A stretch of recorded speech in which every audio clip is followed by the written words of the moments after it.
নির্বাচন চলে গেল। নির্বাচনের আগে আমরা বহু সময় বিএনপির কঠিন আন্দোলন দেখেছি রাজপথে। তারা বিভিন্ন সময় ক্ষমতাশীল দল আওয়ামী লীগের সাথে বিশাল আকারে লড়াই করেছেন।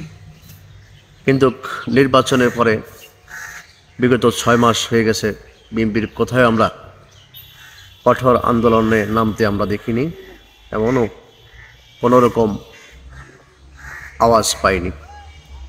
প্রায় বিগত 6 মাস পর ক্ষমতাশীল দলের যে সরকার প্রধান যিনি আছেন এবং পুলিশ প্রশাসন, ডিবি থেকে সকল দল প্রায় 6 মাস পর বিএনপিকে অনুমোদন দিলেন তাদের নয়াপল্টন কেন্দ্রীয় কার্যালয়ের সামনে সমাবেশ করার জন্য।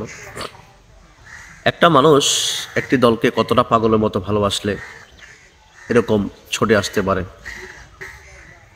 এতদিন পরও আজকে 16টি বছর সেই দলটি ক্ষমতায় নেই, কিন্তু সামান্য মানুষ যদি কখনো, নেতৃবৃন্দ যারা আছে তারা যদি ডাক দেয়, লক্ষ লক্ষ মানুষের ঢল নেমে যায় সেই বিএনপির ডাকে।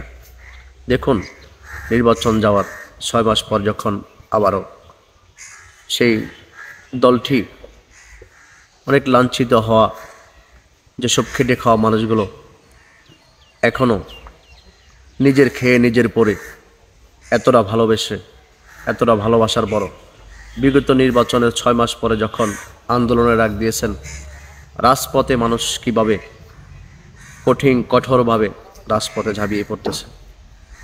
বিগত 6 মাস পর যখন আন্দোলন ডাক দিয়েছেন, সে আন্দোলনে লক্ষ লক্ষ মানুষ এখনও দেখুন ঢাকার শহর জোয়ার বয়ে যাচ্ছে। সেটাতে কি এগুলা দেখে কি বোঝা যাচ্ছে না বিএনপিকে মানুষ কতটা ভালোবাসে? সেই ছড়িয়ে ছিটিয়ে থাকা যেসব সকল নেতা নেত্রী কর্মী যারা আছে বিভিন্ন সময়, আজকে 16টি বছরের পরও মানুষ নিজের খেয়ে নিজের পরে এতটা ভালোবাসার পরও সেই দলটাকে বুকে এখনও অনেকভাবে আগলিয়ে রেখেছেন। কিন্তু একটি আশার আগে, গণতন্ত্র অবশ্যই ফিরে আসবে।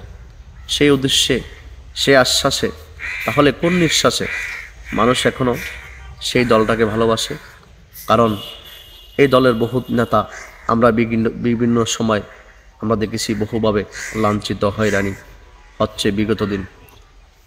বিভিন্ন সময় জেল মামলা খেটে তারপরও কখনো মানুষ হাল ছাড়েনি। একটি স্বপ্ন দেখে অবশ্যই তাদের সেই দলটি ফিরে আসবে, আবার তারা ক্ষমতায় যাবে, রাস্তায় বুক ফুলিয়ে আসবে, সবার কাঁধে কাঁধ রেখে সবাইকে ভালোবেসে একসাথেই এক প্ল্যাটফর্মে থাকবে। অবশ্যই সবাই ভালো থাকবেন, ভিডিও শেয়ার করে দিবেন, আপনাদের মতামতগুলো জানানোর চেষ্টা করবেন।